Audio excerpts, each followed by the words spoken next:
Bumagsak ang kita ng GMA Network na pinamumunuan ng bilyonaryong si Felipe Gozon sa unang 6 na buwan ng 2024 dahil sa sumadsad na kita mula sa mga advertisement at paglipat ng viewers sa digital media.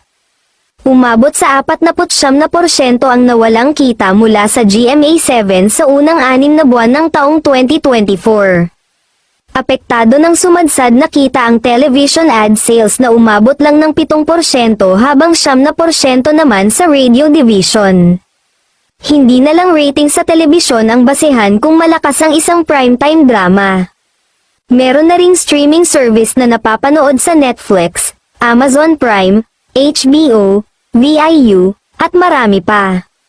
Sa panahong ang palabas sa TV ay pwede nang ma-access sa iba't ibang platforms, ang key dito ay consistency.